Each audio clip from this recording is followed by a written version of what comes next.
High, আমি অনিশা। আজ থেকে শেয়ার করছি দুর্গাপূজার সিরিজ লুক 1। তো এই লুকটা হচ্ছে পঞ্চমী দিনের জন্য আমি একটা গ্রিন কালারের কুর্তার সঙ্গে ক্রিয়েট করেছি। এই লুকটা কিভাবে ক্রিয়েট করলাম তোমাদের সঙ্গে ডিটেলসে শেয়ার করছি। শুরু করা যাক।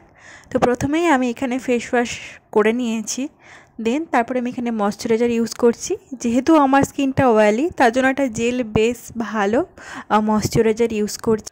ময়শ্চারাইজার ইউজ করার পর আমি এখানে ল্যাকমির প্রাইমারটা ইউজ করছি। এটা কিন্তু অয়েলি স্কিনেদের জন্য একদমই পারফেক্ট, আর এটা অনেক অ্যাফোর্ডেবল প্রাইসের মধ্যেও পাওয়া যায়। আর এটা পোর্সকে একদম মিনিমাইজ করে দেয়, আর মেকআপটাকে কিন্তু অনেকক্ষণ লং লাস্টিং করে। ফেসকে প্রাইম করার পর কিন্তু সঙ্গে সঙ্গে আমি এখানে ফাউন্ডেশন অ্যাপ্লাই করছি। তো আজকে আমি মেকআপ লুকটা ক্রিয়েট করার জন্য এলফের এই ফাউন্ডেশনটা ইউজ করছি, আর এটা খুবই ভালো কভারেজ দেয়। আর এইটা আমি প্রথমে ফিঙ্গারে নিয়ে অ্যাপ্লাই করছি, অ্যান্ড দেন তারপরে আমি এখানে বিউটি ব্লেন্ডারের সাহায্যে ব্লেন্ড করব।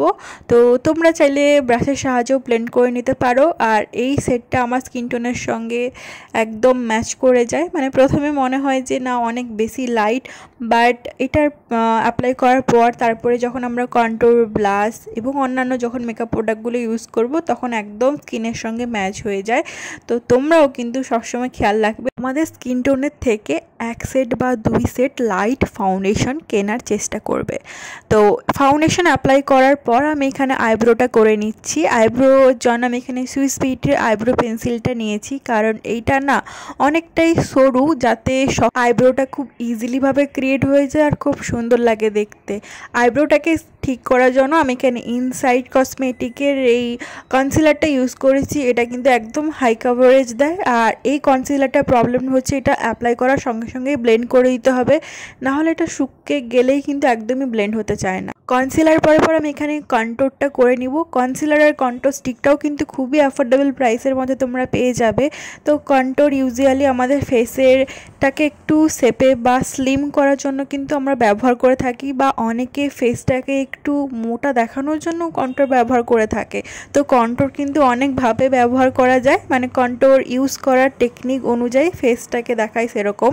তো আমি এখানে ইউজ করছি যাতে আমার ফেসটাকে স্লিম দেখায়। তো তোমরাও কিন্তু এইভাবে ইউজ করতে পারো যদি তোমাদের ফেসটা আমার মতো চাবি থাকে। কন্ট্যুরের পর আমি এখানে ব্লাশ অ্যাপ্লাই করব। তবে ব্লাশ অ্যাপ্লাই করার আগে বলে দিই, আমি এখানে এনওয়াইবের এই হার্ট শেপ ব্লাশটা পারচেস করেছিলাম। আর এই ব্লাশটা পারচেস করতে গিয়ে আমার একদম 400 টাকা জলে চলে গেছে, কারণ এই প্রোডাক্টটা একটুও ভালো না, আর এর মধ্যে একটুও ব্লাশ নেই। সো তোমরা যারা ভাবছো যে এই প্রোডাক্টটা কিনবে, প্লিজ এটা কিনতে যেও না, তাহলেও তোমাদের টাকা নষ্ট হবে আমার মতো। তো এরপর আমি এখানে ব্লাশ হিসেবে রেভলিউশনের এই পাউডার ব্লাশটা ইউজ করছি। এটা খুবই ভালো একটা ব্লাশ, সেই সঙ্গে এটা খুবই অ্যাফোর্ডেবল প্রাইসের মধ্যে তোমরা পেয়ে যাবে। এরপর আমি এখানে ম্যাকের এই ছোট্ট ফিক্সারটা দিয়ে ভালোভাবে ফেসটাকে সেট করে নিচ্ছি, অ্যান্ড দেন এখানে আমি আই লুক ক্রিয়েট করব। আই লুক ক্রিয়েট করার জন্য আমি আইশ্যাডো প্যালেট ইউজ করছি। তোমরা চাইলে অন্য যে কোনো আইশ্যাডো প্যালেট ব্যবহার করে নিতে পারো। আমি যেটা ইউজ করছি ওটা ইউজ করতে হবে তার কোনো মানে নেই। তো আমি এখান থেকে লাইট ব্রাউন এবং ডার্ক ব্রাউন সেটটা ইউজ করে নিয়েছি চোখে। দেখতে পেলে কেমনভাবে ইউজ করেছি স্মল ব্রাশ এবং মিডিয়াম ব্রাশের সাহায্যে। এরপর আমি এখানে গ্রিন কালারের গ্লিটার অ্যাপ্লাই করছি, যেহেতু আমার ড্রেসটা গ্রিনের ওপরে আছে।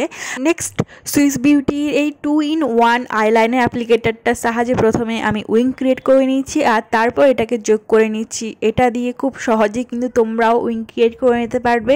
নেক্সট আমি এখানে আইল্যাশ ইউজ করে নিয়েছি। এটা কিন্তু অপশনাল, তোমরা চাইলে ইউজ করতেও পারো বা নাও করতে পারো। মাস্কারা দিয়ে আই লুকটা কমপ্লিট করে নিয়েছি। মেকআপটাকে লং লাস্টিং করার জন্য এবং যাতে ঘাম হলে মেকআপটা না উঠে যায় তার জন্য কিন্তু আমি এখানে পাউডার ইউজ করছি। পার্পেলের ট্রান্সলুসেন্ট পাউডারটা খুবই সুন্দর, স্মেল কিন্তু অসাধারণ। পাউডার অ্যাপ্লাই করার আগে কিন্তু তোমরা এইভাবে পাউডারটাকে হাতে পাফ করে নিও, যাতে যে এক্সট্রা পাউডারটা আছে ওটা হাতে চলে আসে, তাহলে খুব সুন্দর ফেসটা সেট হয়। তো নেক্সট আমি এখানে আরও একবার ব্রঞ্জিং করে নিচ্ছি, মানে কন্ট্যুর কিটের সাহায্যে সুগারের কন্ট্যুর পাউডারটা দিয়ে। এরপর আমি ফেসটাকে আরও একবার মেকআপ ফিক্সার দিয়ে সেট করে নিচ্ছি। এতে করে মেকআপ একটুও সরবে না যতই ঘামুক না কেন। আর হ্যাঁ, তোমাদের হাইলাইটারটাকে আরও বেশি পিগমেন্টেড করার জন্য প্রথমে সেটিং স্প্রে অ্যাপ্লাই করবে, দেন তোমরা হাইলাইটার অ্যাপ্লাই করবে ফেসে, দেখবে হাইলাইটারটা আরও বেশি পিগমেন্টেড হয়ে যায়। এই টিপসটা কিন্তু তোমরা ইউজ করে দেখবে আর কমেন্ট করে জানিও এটা কাজ করেছে নাকি। হাইলাইটার ইউজ করার পর আমি আরও একবার বিউটি ব্লেন্ডার দিয়ে ব্লেন্ড করে নিচ্ছি যাতে হার্শ লাইন না থেকে থাকে, ইভেনলি যাতে ব্লেন্ড হয়ে যায় হাইলাইটারটা। এরপর লিপ কালারের জন্য আমি এখানে সুইস বিউটির এই ডার্ক কালারের লিপস্টিকটা অ্যাপ্লাই করে নিয়েছি অ্যান্ড দেন দেখো খুব ভালোভাবে এখানে স্মাচ করেছি অ্যান্ড নাইকার এই নিউড কালারের লিপস্টিকটা অ্যাপ্লাই করে নিয়েছি। এটা খুবই সুন্দর লিপ কম্বো, তোমরা ট্রাই করে দেখতে পারো।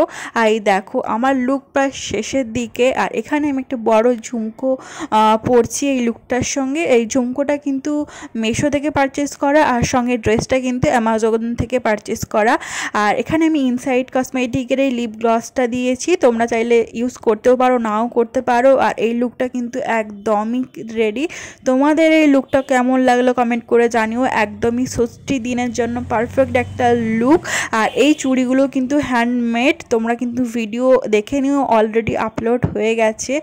আর আমার তো এই লুকটা খুবই ভালো লেগেছে। তোমরা এই লুকটা কোন দিন ক্রিয়েট করবে কমেন্ট করে জানাতে একদমই ভুলবে না। আর ভিডিওটা ভালো লাগলে অবশ্যই বেশি করে লাইক, শেয়ার এবং চ্যানেলটাকে সাবস্ক্রাইব করে পাশে থেকেও অবশ্যই করে বেল আইকনটা প্রেস করে দিও যাতে আমার সমস্ত ভিডিও নোটিফিকেশন সবার আগে তুমি পাও।